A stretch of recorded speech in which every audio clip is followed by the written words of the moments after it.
Hello everyone, कैसे हैं आप लोग। एक गैप के बाद मैं आपके साथ आया हूं। लगभग 1 महीने का गैप है और आज का जो क्लास है, इस क्लास में मैं आपको कुछ सवाल कराने वाला हूं। वो सवाल जो CHSL में टफ लेवल में काउंट किए जा रहे हैं। मतलब जिस सवाल में आपको दिक्कत हो रही है, टाइम मैनेज नहीं हो पा रहा, सवाल बन रहा है तो, या फिर सवाल बन ही नहीं रहा है, आप डर से सवाल ट्राई नहीं कर रहे हैं या फिर ट्राई कर रहे हैं तो कैलकुलेशन मिस्टेक कर रहे हैं, उन सारे सवालों को लेकर आया हूँ। सिलेक्टेड सवाल हैं जो कि आपके द्वारा पूछे हुए हैं, लेकिन ये सारे इसी एग्जाम से हैं जो लास्ट एग्जाम आपने CHSL का दिया था। तो चलिए स्टार्ट करते हैं पहले सवाल के साथ। देखिए पहला सवाल क्या है आपके सामने, सवाल को पढ़िए, तब तक मैं कुछ डेटा इसका बोर्ड पे लिखता हूँ। आपको पता है थोड़ा सा मुझे लिखने में समय लगता है, क्योंकि आपके सामने सवाल है, आप तुरंत वहाँ से कर लेंगे। मेरे सामने ये है, देखिए मोबाइल भी ऐसा है ना कि आजकल घूमता बहुत है।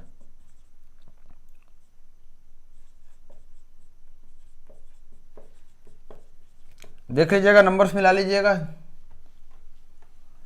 सवाल कह रहा है कि ये जो नंबर्स है इसको सीरियली नंबरिंग किया गया है। सीरियली जब नंबरिंग करेंगे तो सीरियल कहाँ से स्टार्ट करते हैं, जब भी कभी भी आप नंबरिंग करते हैं तो आप क्या चीज़ से स्टार्ट करते हैं, 1 2 3 4 इस तरीके से। यही सवाल कह रहा है और इतना ही आपको समझना था।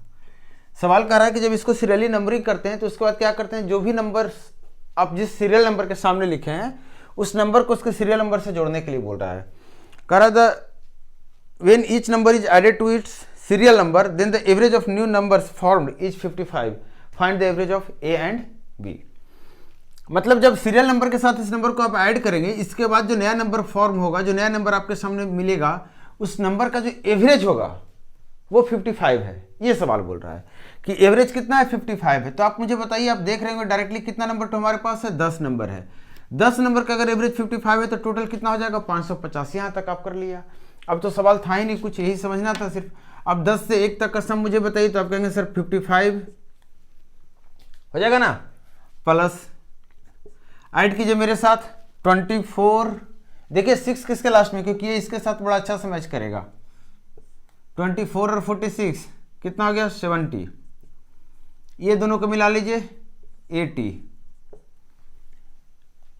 अब देखिए 59 और 29 कितना होता है, 5 2 7 88 और 83, 8 8 16 171 और 74 कितना आपका आ गया। आप देख लीजिए 4 और 1 5 आ गया, और ये 4 हो गया, और ये 2 हो गया, और 55 और 245 जोड़ेंगे तो कितना हो जाएगा, 300, और ये जोड़ देंगे तो 450। और A और B हमारे साथ और था, और इसका वैल्यू कितना आ गया, 550। आपको पता चल गया A प्लस B कितना हो गया, 50। तो A प्लस B बटा 2 100 हो गया, तो ये कितना हो जाएगा, 50। थोड़ा सा मैंने बताया था आपको, मेरा थोड़ा सा आगे दिमाग चलते रहता, तो कभी कभार क्या होता है कि दिमाग आगे चल जाता है, बोल नहीं पाता हूँ। A प्लस बी कितना आ गया हमारा, 100 आ गया। तो उससे एवरेज क्या हो गया A और B का, A प्लस बी बटा 2 मतलब 100 बटा 2 मतलब 50। क्लियर हो गया सवाल। नेक्स्ट सवाल आप देखिए, क्या सवाल है आपके सामने।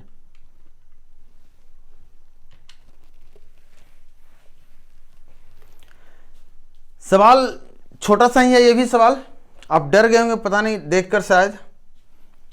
करा a sphere is placed in a cube so that it touches all the faces of the cube if a is the ratio of volume of cube to volume of a sphere। Volume of cube two volume of a sphere का ratio बोल रहा है क्या है, a है। आगे चलकर बोल रहा है कि b is the ratio of surface area of a sphere, surface area of a sphere बटा surface area of cube, और इसको बोल रहा है b, और हमसे पूछ रहा है a गुना v क्या होगा। इस सवाल में कुछ करना ही नहीं है, बस ये करना है कि आप किसी एक को मान लीजिए, या तो रेडियस मान लीजिए या साइड मान लीजिए, किसका, क्यूब का, और रेडियस किसका, स्फीयर का। बोल रहा है एक गोला है जिसका वॉल्यूम जो है, और एक गोला है जिसका सरफेस एरिया का तुलना किया गया है एक घन है उसके वॉल्यूम से और उसके सरफेस एरिया से। कंडीशन बस दे रखा है कि जब घन में जो क्यूब है उसमें जब गोला को डालते हैं तो सारे सरफेस को टच कर रहा है। यहां से ये पॉइंट निकल कर आ रहा है कि जो भी रेडियस होगा स्फीयर का, उसका डबल क्या हो जाएगा, साइड किसका, क्यूब का, या फिर कहिए कि डायमीटर के बराबर होगा भुजा। तो यहां से आपको पता चल गया। तो आप कह सकते हैं कि इसका मतलब a की वैल्यू डायरेक्टली मैं बता रहा हूं, क्यूब का वॉल्यूम क्या होता है, क्यूब का वॉल्यूम क्या होता है। तो आप कहेंगे सर a क्यूब, साइड का क्यूब, और साइड क्या हो जाएगा, अगर रेडियस को r बोल रहा हूं तो 2r हो जाएगा, इसका क्यूब, और बटा क्या हो जाएगा, volume of sphere. Volume of sphere क्या होता है, 4/3 पाई r क्यूब। यहां से सरफेस एरिया मुझे बताइए किसका, स्फीयर का, तो आप कहेंगे सर 4 पाई आर स्क्वायर। और मैं पूछूंगा सरफेस एरिया क्यूब का, तो आप कहेंगे सर 6a स्क्वायर, और ये कितना है हमारा 2r। अब यहां से देखिए 4 से 4 कट गया, 2 स्क्वायर है, आर स्क्वायर से आर स्क्वायर कट गया, पाई बाई 6 आ गया। यहाँ से आर क्यू कटा, और ये कितना हो गया 8, और 8 को 4 से काटेंगे तो मिलेगा 2, और ये चला जाएगा 6, तो आ जाएगा 6 बाई पाई, और ये आ गया पाई बाई 6, दोनों को गुना करेंगे तो आपका ए बी बराबर कितना आ गया 1। आप अप्लाई करने से डर रहे होंगे कि आपको लग रहा होगा कॉम्प्लिकेशन कुछ है इसमें, आपको पता चल गया कॉम्प्लिकेशन नहीं था। ये सवाल अच्छा सा सवाल है, देखिए सवाल बहुत बड़ा लिख दिया है आपको, मतलब 2-3 लाइन दे दिया है आपके लिए, और परेशानी आपको लग गया होगा कैसे पढ़ें। सवाल सिर्फ समझिएगा। सबसे पहले इस सवाल को अप्लाई करने के लिए जो एक मेथड अगर आप अप्लाई कर रहे होंगे, ये वाला मेथड, एक्चुअल टाइम बराबर एस प्लस एस1 बटा एस1 इंटू टी, या फिर एस माइनस एस1 बटा एस1 इंटू टी, आप S2 कर लीजिए, दो अलग अलग बातें हैं। यहाँ पे आपके पास ये पता होना चाहिए कि एस प्लस एस1 क्या है, इसको बोलते हैं न्यू स्पीड। क्योंकि अगर यहाँ पे सवाल में क्या होता है कि S1 को आप क्या बोलते हैं बढ़ी हुई स्पीड, या फिर S2 को बोलते हैं घटी हुई स्पीड। तो अगर S ओरिजिनल स्पीड है S1 से बढ़ गया तो S प्लस S1 क्या हो गया, नया स्पीड हो गया। और ये क्या हुआ है, जितना बढ़ा हुआ है स्पीड है उसकी बात हो रही है, ये इंक्रीज्ड स्पीड है। तो इस सवाल को, अगर इस सवाल में आप ये लगाने की कोशिश करें तो आपको इस बात का ध्यान रखना होगा कि ऐसा नहीं कि आप इसमें परेशान हो जाएंगे सर S1 नहीं दिया हुआ, S नहीं दिया हुआ, सब दिया हुआ, इसमें आप ध्यान से देखेंगे। तो मैं आपको रेशियो मेथड से बता रहा हूँ, इस चीज़ की बात नहीं करेंगे। कैसे करेंगे वो देखिए, कह रहा है कि distance between H and O is D, दो पॉइंट दिया है H और O, इसके बीच की दूरी को डिस्टेंस बोल रहा है, और डिस्टेंस का नाम दिया इसने D। आगे सवाल कह रहा है कि the average speed that gets a person from H to O in stipulated time is S unit. मतलब कह रहा है कि इस डिस्टेंस को एवरेज स्पीड, जो नॉर्मल स्पीड है, जो एक कांस्टेंट स्पीड कह सकते हैं आप इसे, तो उसको स्पीड क्या होता है S, और इसमें समय कितना लगता है पता नहीं। फिर कह रहा है he takes 20 minutes more time than usual. अगर ये नॉर्मल स्पीड से चलता है तो 20 मिनट ज़्यादा समय लगता है, सॉरी नॉर्मल स्पीड से नहीं बोल रहा, अगर ये 60 की स्पीड से चलता है तो 20 मिनट ज़्यादा लगता है। ध्यान देना है, 60 की स्पीड से चलता है तो 20 मिनट ज़्यादा समय लगता है, और जब 44 मिनट कम समय लगता है, पहले पहुंच जाता है कब, जब ये 75 की स्पीड से चलता है। तो आपसे पूछ रहा है कि the sum of numerical value of D and S। D हमारा डिस्टेंस, आपको डिस्टेंस निकालने के लिए बोल रहा है, आपको स्पीड निकालने के लिए बोल रहा है, दोनों का न्यूमेरिकल वैल्यू मतलब यूनिट को हटाकर आपको ऐड कर देना है। क्लियर? आप मुझे बताइए, ये स्पीड का रेशियो है कि नहीं है? ये हमारा स्पीड का रेशियो है। पहले स्पीड 60 थी, अब स्पीड 75 हो गई है। पहले 60 थी, अब 75 हो गई है। इसका मतलब टाइम कितना लगना चाहिए था पहले, तो आप कहेंगे सर पहले 75 और फिर 60। आप ये न लिखेंगे एग्जाम में, आप इसको डायरेक्टली यहाँ से, ये आपके दिमाग में आना चाहिए कि डायरेक्टली यहाँ से 15 से काटेंगे, 5 लिखेंगे और 4 लिखेंगे। अब मुझे बताइए टाइम कितना यहाँ से यहाँ ज़्यादा लगा है, तो कहेंगे सर यहाँ तो ज़्यादा लग गया आपका 60, कितना हो गया 64 मिनट्स का, और जबकि यहाँ ज़्यादा कितना लगा 1 यूनिट का। 1 यूनिट की वैल्यू 64 मिनट है, तो आप मुझे बताइए 4 यूनिट की वैल्यू कितनी हो जाएगी, तो आप कहेंगे सर 4 गुना 64 मिनट, मतलब इतना मिनट समय लगा है कि नहीं, इतना मिनट का समय लगा है। या फिर जब स्पीड 75 की थी, या फिर कहेंगे 64 इंटू 5 समय लगा है, कब, जब स्पीड 60 की थी। क्लियर है? और ये समय क्या है, मिनट में, ये समय क्या है, मिनट में है। अब यहाँ पे आप बता सकते हैं कि अगर इतना समय लगा होगा, ये यहाँ से आपको पता चल गया इतना समय लगा होगा, 60 की स्पीड से चली गई तो डिस्टेंस नहीं निकल जाएगा, या फिर इतना समय लगा है तो 75 की स्पीड से चलिए तो डिस्टेंस निकल जाएगा। अब आपके दिमाग में ये कैलकुलेशन में ही दिखना चाहिए कि हम इसको नहीं लेंगे, इसको लेने से आपको फायदा नहीं है। क्यों फायदा नहीं है, मिनट में ये सवाल आंसर आ रहा है टाइम का, और आपको आवर में बदलना है, फिर 60 से डिवाइड करना होगा। मतलब यहाँ से अगर आप नज़र डालते हैं तो आपको पता चलेगा कि जो डिस्टेंस होगा 64 गुना 5 मिनट गुना 60 किलोमीटर पर आवर, और जब 60 से डिवाइड करेंगे मिनट को बदलने के लिए तो ये कैंसिल आउट हो जाएगा, और यहाँ से जो स्पीड आपको निकल कर आएगी वो स्पीड कितनी निकल कर आ जाएगी, सॉरी डिस्टेंस कितनी निकल कर आ जाएगी, तो आप गुना कर लें, 6 × 35 = 32, 320 किलोमीटर। अब अगर 320 किलोमीटर चल रहा है, ध्यान से समझना, अगर 320 किलोमीटर चल रहा है, अगर यहाँ से भी गुना किया 320 आया, मतलब 320 मिनट लग रहा था, जबकि 20 मिनट उसमें ज़्यादा था, मतलब एक्चुअल समय उसका सिर्फ 300 मिनट था, मतलब एक्चुअल समय कितना हो गया 300 मिनट मतलब कितना हो गया, 60 से भाग कर दीजिए, 5 घंटा, 5 घंटा का समय लगा, 320 का स्पीड से चला, 64 किलोमीटर पर आवर चल रहा होगा। और यही आपका एस है, यही आपका क्या है, डी है। यही दोनों को जोड़ने को बोल रहा था और आपका जवाब मिल रहा था कितना, 384 यूनिट। नेक्स्ट सवाल पे आ रहा हूं मैं। इस सवाल को मैं थोड़ा सा अलग अंदाज में बता रहा हूं, शायद आपके लिए यूनिक हो, अलग हो, एकदम डिफरेंट। अभी तक आपने इस मेथड से शायद नहीं सोचा होगा कभी, लेकिन अब से आप सोचेंगे, अब से आप सोचेंगे। टाइम एंड वर्क एक ऐसा चीज़ है कि हमारे काम की बातें होती है इसमें, मतलब हम जो काम करते हैं, आप जो काम करते हैं, और आप जब हम काम करते हैं तो फिर उसको अच्छे से हम समझ सकते हैं एक दूसरे की बात को, तो फिर इस सवाल में भी समझेंगे। सवाल सिर्फ मतलब पेन चलाना नहीं पड़ेगा इसमें आपको, आप बस ये समझ लीजिए सवाल कहाँ कर रहा हूँ मैं। सवाल पढ़ लेता हूँ आपके सामने। अब सवाल देखिए, कह रहा है A can finish a piece of work in certain number of days, B takes 45% more than number of days than A. मतलब ए जितने समय में, थोड़ा सा मुझे दिक्कत हो रही है इसलिए मैं अपने तरफ से भी ट्रांसलेट कर दे रहा हूँ। सवाल करा है ए कुछ समय में किसी काम को कंप्लीट करता है और बी जो है 45% ज़्यादा समय लेता है ए की तुलना में। मतलब कहेंगे बी 145 समय ले रहा होगा जबकि ये 100 समय ले रहा होगा। या फिर आप सीधा कहेंगे, आपको सब कुछ बता रहा हूँ मैं, आप कहेंगे सर 45% की वैल्यू कितनी हो जाती है, तो कहेंगे सर 45/100 या 9/20। मतलब जब ए 20 समय ले रहा होगा तो बी कितना समय ले रहा होगा, 20 में 9 ज़्यादा मतलब 29। कैसे भी कर ले, आप यहाँ से यहाँ चले जाएं या फिर यहाँ से यहाँ डायरेक्ट चले जाएं। अब इसके बाद बोल रहा है कि दोनों एक साथ काम करना स्टार्ट करते हैं, दोनों एक साथ काम करना स्टार्ट करते हैं। A plus B work together for 58 days. उसके बाद कहता है कि the remaining work was done by B alone in 29 days. In how many days A alone will complete the work. ये कितने दिन में अकेला इस काम को करेगा। आपको मैं कुछ नहीं करने वाला हूं इस सवाल को, ये सवाल मैंने लिखा डेटा के लिए ताकि आपको जब बताऊं तो मेरे सामने हो, वो मेरे सामने नहीं है। ठीक है, आइए बनाइए मेरे साथ, देखिएगा कैसा सवाल खेल होगा। आप मुझे बताइए कि ये क्या था, तो कहेंगे सर ए अगर 20 दिन काम करने में ले रहा है तो उसी काम को करने के लिए बोल रहा था कि बी 29 दिन लेगा। आप देख रहे हैं बी 29 दिन ले रहा है, मतलब कहेंगे बी एक काम यहां पे किया होगा। कह सकते हैं कि नहीं, समझिएगा सवाल में मैं क्या बदलने वाला हूं। मैं बोल रहा हूं कि बी 20 दिन में जिस काम को कर रहा है, ए जिस काम को 20 दिन में कर रहा है, बी 29 दिन में कर रहा है।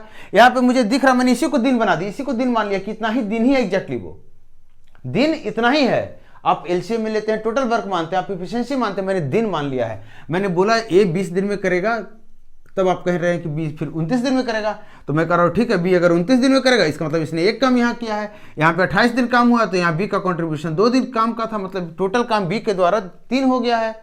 अब एक की बात करते हैं, ये भी 58 दिन काम किया और ये 20 दिन में काम कर सकता, मतलब यहाँ से अगर बात करेंगे तो 29/10 काम किसने किया है, तो कहेंगे ए ने किया है। आप मुझे बताइए टोटल काम हुआ कितना, तो कहेंगे सर 29/10 ए द्वारा और 1 + 2 3 काम इसके द्वारा, और जोड़ेंगे तो कितना आ गया 30 और 20 59/10 काम टोटल हो गया है। बात पकड़ में आई, 59/10 काम हो गया है। एक काम करने के लिए, अकेला सिर्फ एक काम करने के लिए ए 20 दिन ले रहा है, तो 59/10 काम करने के लिए कितना दिन लेगा, तो आप कहेंगे सर 118 दिन। कैसा लगा सोल्यूशन, मजा आया। आपने नहीं देखा होगा अभी तक, आपने इस एंगल पे नहीं सोचा होगा, लेकिन आपके लिए मैं सोचा हूं। इसको आप 2 बार देखिएगा, 3 बार देखिएगा, पसंद आए तो कमेंट जरूर कीजिएगा। नेक्स्ट सवाल पे मैं आ रहा हूं। आपके लिए थोड़ी सी मेहनत करनी पड़ती है मुझे, मैं करता हूं क्योंकि मेरी एक सोच है, आप भी सोच ढाल लें तो और सब एग्जाम ईजी हो जाएंगे। अगर देखिए, अगर एग्जाम में कोई भी सवाल पूछा गया है तो आप मान लीजिए 30 सेकेंड्स में उस क्वेश्चन को सोल्व किया जा सकता है। एक एक्सेप्शन क्वेश्चन आ जाता है ऐसा जो आपको इससे ज़्यादा लेगा, लेकिन जनरली आप ऐसा नहीं कि एक सेट में 4 क्वेश्चन आपको ऐसे देंगे जो बहुत मतलब समय लेने वाला नहीं। एक बिग पॉइंट होता है हर सवाल का। यहाँ पे 29-58 ऐसा कुछ डेटा था 45% जिसको आपस में कनेक्शन डायरेक्ट मिल रहा था। एलसीएम वगैरह लेकर चलते तो बहुत कॉम्प्लिकेटेड होता या फिर थोड़ा सा स्टेप ज़्यादा लगता है। नेक्स्ट सवाल आप देखिए करा कि एक डायग्राम दिया हुआ है, इसमें एसी भी आपका 135 डिग्री है, रेडियस ऑफ सर्कल 2√2 है, 2√2 है, देन लेंथ ऑफ द कोड ए बी। मेरे सामने जो सर्कल दिख रहा है वो ये है, आपको भी शायद यही दिख रहा होगा, कुछ ऐसा है कोड ए बी, और ये आपको बोल रहा है कितना है, इधर से नहीं है सॉरी, यहां पे बोल रहा है क्या है, ये 135 डिग्री है, डी है, ए है, बी है और ये सी है। ये सवाल आपके सामने रहा। अब इसे बनाते हैं। आप कितनी जल्दी बना सकते हैं, आप सोचिए, आप कहेंगे बिना पेन का आप इसे बना सकते हैं, मतलब कुछ नहीं करना, 2 सेकंड का काम है। देखिए एक बार जरा, आपको ये एंगल दे दिया 135 डिग्री है, आप ये एंगल बता देंगे 45। अगर ये एंगल 45 है तो सेंटर से मिलाएंगे तो कितना हो जाएगा, तो कहेंगे सर 90 डिग्री हो जाएगा, और ये 90 हो जाएगा, ये 2√2 हो गया, ये 2√2 दिया हुआ है सवाल में, ये हाइपोटेन्यूज आपसे नहीं निकलेगा। चलाना था पेन क्या, यहां कंस्ट्रक्शन करना था कि इस AB को निकालने के लिए आप जब सेंटर ड्रा कर रहे हैं तो ट्रायंगल क्यों नहीं ड्रा कर रहे हैं। आपको पता है ट्रायंगल ड्रा करते हैं किसी भी कोड पे, किसी भी सर्कल में, किसी भी कोड को सेंटर से मिलाकर ट्रायंगल ड्रा करते हैं, आइसोसेल्स ट्रायंगल ही बनता है। और आइसोसेल्स ट्रायंगल सवाल को इजी भी करता है और टफ भी, डिपेंड करता है कि आप कंस्ट्रक्शन कहां करते हैं और कैसे करते हैं। क्लियर। नेक्स्ट सवाल देखिए, ज्योमेट्री का, फिर से इस ज्योमेट्री का सवाल है। ये सवाल को देखकर आप डर गए होंगे कि इतना सारा पता नहीं क्या क्या क्या क्या कर दिया है। सवाल में डरना था ही नहीं, सवाल आप देखेंगे आप तो आपको पता चलेगा सवाल कुछ नहीं था। अब देखिए एक बार मेरे साथ, ये टेंजेंट कह रहा है, ये भी टेंजेंट कह रहा है। मैं नंबर नहीं लिख रहा हूँ, कुछ नहीं लिख रहा हूँ, बस जो कह रहा है नेमिंग मतलब नहीं लिख रहा हूँ, जो सवाल कह रहा है वो कर रहा हूँ। ये से हमारा यहाँ हो गया और ये सेंटर हो गया, ये दे रहा है, ये मिला रहा है, ये मिला रहा है, ये मिला रहा है। सवाल क्या कह रहा है कि if the code AB subtends double the angle that subtended by CD। चलिए लिख दे रहा हूँ, CD हो गया हमारा, ये हो गया A, ये हो गया B, ये हो गया O, ये हो गया E। सवाल कर रहा है कि जो AB जो कोड जितना बना रहा है वो डबल है किसके, COD से। COD मतलब कोड जो CD है, कोड जो CD है ये कितना एंगल बना रहा है, तो कह रहे हैं कि ये एंगल बना रहा है, ये मैंने बोला ये थीटा बना रहा है, तो फिर ये बोल रहा है सवाल कि ये डबल बना रहा है, ये 2 थीटा बना रहा है। आगे सवाल बोल रहा है क्या कि जो एंगल AEB है वो ट्वाइस है किससे, BOA से। अब सवाल देखिए एंगल क्या कर रहा है, BOA AOB से ये डबल है, मतलब ये 2 थीटा है तो ये 4 थीटा है। बस इतना ही करना था, सवाल का आंसर आपके सामने दिख रहा होगा, आपको नहीं दिखा। आप मुझे बताइए ये एंगल कितना होगा, तो कहेंगे सर 90 डिग्री। टेंजेंट के साथ रेडियस कितना बनाता है, 90 डिग्री। अब इस क्वाड्रिलेटरल में अगर 2 90 है तो बाकी दो का सम 90 90 180 नहीं होगा। अरे ये दोनों 90 90 हो गया 180, तो बाकी दोनों 180 होगा, मतलब 2 थीटा प्लस 4 थीटा 180, मतलब 6 थीटा हो गया 180, तो थीटा आपको नहीं मिल गया। आपसे पूछ क्या रहा है, देखिए तो जरा, COD पूछ रहा है, COD 30 डिग्री आ गया। नेक्स्ट सवाल देखिए आप, ट्रिगो का सवाल है, कह रहा tan cos A sin A cot A। ये बोल रहा है GP में है और हमसे पूछ रहा है tan square A tan 6 minus tan square A का वैल्यू क्या होगा। अब देखिए कि इस तरह के सवाल में आपको सबसे पहले नोटिस क्या करना चाहिए, नोटिस ये करना चाहिए कि जो tan स्क्वायर दे रखा है, जो tan 6 पूछ रखा है ना, इस पे फोकस करना चाहिए कि यहां से हम कैसे इसको रिलेट करें। और यहां से डेटा जो निकलता है आपको पता है कि अगर GP में है तो डायरेक्टली कह सकते हैं कि साइन स्क्वायर A की वैल्यू हो जाएगी cos A और cot A। आगे बढ़े, आगे बढ़ने के बाद आपको पता चलेगा कि साइन स्क्वायर ए, यहां से कॉट को कॉस लिख देंगे तो कॉस स्क्वायर ए और साइन इधर चलाएगा, यहां से कॉट बटे साइन नीचे आएगा और ये इधर चलाएगा तो क्या हो जाएगा 3। आप देखिए कि अगर इसे कॉस स्क्वायर से डिवाइड करते हैं तो एक tan स्क्वायर मिलेगा जो कि यहां पे आ सकता है। अगर हम tan क्यूब बनाते हैं तो फिर यहां से ये काम कर जाता है। तो आपको देखना है कि इसको हम बढ़ाने के लिए हमें कॉम्प्लिकेटेड हो जाएगा, लेकिन इसको हम छोटा कर सकते हैं इसके यूज से। कैसे छोटा करेंगे, हमें cos A गुना अगर कर लेते हैं बटा cos A कर लेते हैं तो आप देखिए ये सब मिलकर कितना हो गया cos क्यूब A, जो कि इधर इसको डिवाइड कर देंगे तो हमारा साइन क्यूब A बटा cos क्यूब के कितना हो जाता है tan क्यूब A हो जाता है कि नहीं। और इधर कितना बच गया 1 बटा cos, जिसको हम लिख सकते हैं sec A। आप एग्जाम में जब भी सवाल बनाते हैं तो एंगल को लिखने की आपको जरूरत नहीं, मैं दिखाता हूँ क्या बोलने का मेरा मतलब हुआ। मेरा बोलने का मतलब हुआ कि tan क्यूब का वैल्यू सेक है तो यहाँ tan क्यूब का वैल्यू सेक डाल दीजिए तो सेक हो गया, क्यूब का वो स्क्वायर हो गया, माइनस tan स्क्वायर हो गया और ये 1 होता है। यही बोल रहा था। यहाँ पे एंगल लिखने की आपको जरूरत नहीं, वो समय बचाएगा। पूरी जगह अगर एंगल नहीं लिखते हैं या फिर जितना भी एसटी पिच करते हैं तो 1-2 सेकंड का समय जरूर आप बचा लेंगे। और ये एक सवाल देखिए, ये सवाल बड़ा अच्छा सवाल है। इस सवाल को जो मैं बताने वाला हूँ सिंपल ही रहेगा, बहुत ज़्यादा नहीं बड़ा होने वाला है। सवाल देखिए क्या कह रहा है, person makes his 40 items eight 20% of the cost price. नहीं, मार्क्स है, 40 आइटम को 20% दाम बढ़ा के लिख देता है। 40 आइटम लेता है, इसका दाम 20% बढ़ा कर लिख देता है। ठीक है, मतलब इसको एमआरपी वो बोलेगा, आपको समझाने के लिए लिख रहा हूं। फिर बोल रहा है कि he sells 10 item at 10% discount, 20 and 15% discount. What is the maximum discount he can offer on the remaining item if he still get some profit? सवाल जो कर रहा है समझिएगा, बोल रहा मैक्सिमम कितना डिस्काउंट दे सकता है। देखिए इसमें ये भी कह रहा है कि 10 आइटम पे उसने कितना का डिस्काउंट दिया है, 10% का। 15 आइटम पे कितना का डिस्काउंट दिया है, 15 ने 20 आइटम पे कितने का डिस्काउंट दिया है, 15% का। तो बचा हुआ 10 आइटम है, इस पे कितने का डिस्काउंट देगा, हमसे यही सवाल पूछ रहा है। आपको क्या करना है, आपको सवाल कर रहा है कि हम 40 आइटम वो खरीदता है और जितना में खरीदता है उसमें 20% बढ़ाकर उसका एमआरपी लिख देता है और 20% बढ़ाने के बाद एमआरपी उस पर डिस्काउंट देना शुरू करता है। 10 आइटम पे इतना देता है, 20 आइटम पे इतना देता है, 10 आइटम पे इतना देता है। आपसे इसका परसेंटेज वैल्यू बोल रहा है कि इस पे कितना डिस्काउंट देगा, परसेंटेज वैल्यू, एग्जैक्ट वैल्यू नहीं पूछ रहा है। इस तरह की सिचुएशन में आइटम कम कर देंगे, इसको हमने 4 कर दिया, इसको 1 कर दिया, इसको 2 कर दिया, इसको 1 कर दिया। दूसरी चीजें आपको बोल रहा है कि मैक्सिमम डिस्काउंट इस पे कितना दे सकता है ताकि उसके बावजूद भी कुछ प्रॉफिट उसको मिले। कुछ प्रॉफिट मतलब लिटिल प्रॉफिट, कुछ चाहिए उसको प्रॉफिट, थोड़ा बहुत दे दीजिए। फिर थोड़ा बहुत प्रॉफिट देने का मतलब है कि आप 100 रुपये के सामान खरीदने के बाद अगर 120 रुपये में आप उसको एमआरपी लिख रहे हैं तो आप कितना मैक्सिमम प्रॉफिट दे सकते हैं, 20 या 20 से कम, ताकि आपको प्रॉफिट कुछ मिले। ठीक है, मतलब अगर हम प्रॉफिट को जीरो करके बनाते हैं तो इक्वेशन मिलेगा, और अगर स्टेटमेंट पे जाते हैं सवाल के तो इनइक्वालिटी मिलेगा। तो मैं आपको बता रहा हूँ इनइक्वालिटी के झंझट में नहीं पड़ना है। कुछ प्रॉफिट देना है तो दे देंगे कुछ प्रॉफिट, या कहेंगे नहीं देंगे भाई संतुष्ट कर लो, कुछ नहीं मिला, कम से कम लॉस में तो नहीं गए। इसका मतलब जितना यहाँ बढ़ाया था प्राइस उतना टोटल यहाँ खर्चा करेगा, मैक्सिमम उतना ही खर्चा कर सकता है वो, तो कराते हैं इससे खर्चा। तो आप बताइए 100 के सामान को अगर वो 120 में रखा है, दाम यही रखा है ना।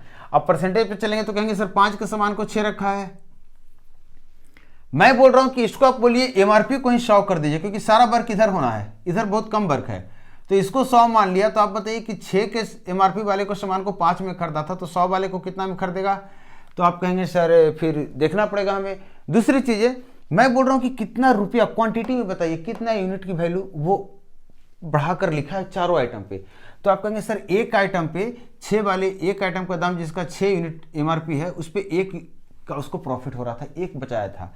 तो फिर 100 वाले पे कितना बचाएगा, तो आप कहेंगे इतना, और 4 आइटम पे कितना बचाएगा तो आप कहेंगे इतना, मतलब 200/3 मतलब 66.6, लगभग इतना यूनिट उसकी प्रॉफिट है। हमें इतना ही यूनिट उसको लॉस करवा देना है, मतलब डिस्काउंट दिलवा देना है। बस इतना ऐसा सवाल था, ये आपको निकालना है। अब मुझे बताइए 1 पे 10 गया तो 10 चला गया, 2 पे 15 तो 30 चला गया, 30 10 40 कितना बचा, 26 और दे सकता है वो डिस्काउंट। डिस्काउंट 26 से ज़्यादा दे सकता है, 26.666 देगा तो 0 रुपया प्रॉफिट होगा। लेकिन अगर 26 देगा तो 0.6 का कुछ प्रॉफिट रहेगा, वही सम प्रॉफिट की बात कर रहा था। कोई कंफ्यूजन कहीं पे रह गया है क्या? इस सवाल में अगर कंफ्यूजन रहा यहाँ पे कि क्या हुआ है तो फिर से बता दे रहा हूँ, क्योंकि मुझे लगा कि शायद मैं थोड़ा सा फास्ट कर दिया आपके लिए। मैंने बोला कि 10 आइटम को तो मैंने 1 आइटम कर दिया था पहले ही। 1 आइटम पे कितना डिस्काउंट है, 10%। तो 1 आइटम का दाम 100, तो 10% डिस्काउंट मतलब 10 का डिस्काउंट। 2 आइटम पे 15% का डिस्काउंट दिया है, तो 100 दाम है 1 आइटम का, तो 1 आइटम पे 15 का डिस्काउंट, तो 2 आइटम पे 30 का डिस्काउंट। यही बता रहा था मैं। आप यहाँ पे कितना मिलेगा, तो जो बचा हुआ है तो 20, 10 और 30 40, और यहाँ पे 40 हटा दीजिए, 26.6%, मतलब मैक्सिमम 26 का डिस्काउंट दे सकता हूँ। कुछ प्रॉफिट चाहिए तो कुछ, मतलब लिटिल बिट प्रॉफिट। ये हमारा लास्ट सवाल था। होप अब मिलता रहूँगा आपके साथ ऐसे ही यहीं पे। तो कंटिन्यू क्लास करना, कमेंट करके बताइए नेक्स्ट टॉपिक आप क्या पढ़ना चाहते हैं। अर्थमेटिक का कोई टॉपिक बताइए, कुछ भी बताइए। नहीं बताएंगे तो फिर मैं अपनी तरफ से लेकर आऊँगा, पढ़ना पड़ेगा आपको। असाइनमेंट के लिए टेलीग्राम ग्रुप ज्वाइन कीजिए, डॉट के लिए टेलीग्राम ग्रुप ज्वाइन कीजिए। फेसबुक पेज को आप ज्वाइन कर सकते हैं, डिस्क्रिप्शन में सारा लिंक दिया हुआ है। मैं मिलता हूँ नेक्स्ट क्लास में। Thank you.